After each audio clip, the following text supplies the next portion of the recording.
शनिवार को तहसील भानपुर सभागार में जिलाधिकारी रवीश गुप्ता की अध्यक्षता में संपूर्ण समाधान दिवस का आयोजन किया गया। संपूर्ण समाधान दिवस में प्रार्थना पत्र लेकर आने वाले शिकायतकर्ता की विभिन्न समस्याओं को जिलाधिकारी ने सुना और संबंधित अधिकारी को निर्देशित करते हुए कहा कि जन समस्याओं का निराकरण समयान्तर्गत एवं गुणवत्तापूर्ण तरीके से किया जाए। जिलाधिकारी ने जन समस्याओं के दौरान अधिकारियों से ये भी कहा कि जन शिकायतों के निस्तारण में शिकायतकर्ता को संतुष्टि भी मिलना चाहिए।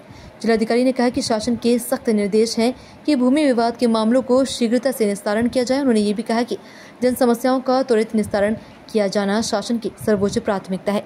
पुलिस अधीक्षक अभिनंदन ने प्रार्थना पत्रों की सुनवाई करते हुए पुलिस अधिकारियों को निर्देश दिया कि विभाग से संबंधित शिकायतों को गंभीरता से सुने और त्वरित निस्तारण करना सुनिश्चित करें। संपूर्ण समाधान दिवस में पीडी राजेश कुमार, डीडीओ अजय कुमार सिंह, उपनिदेशक कृषि अशोक कुमार गौतम और कई सारे लोग मौजूद रहे।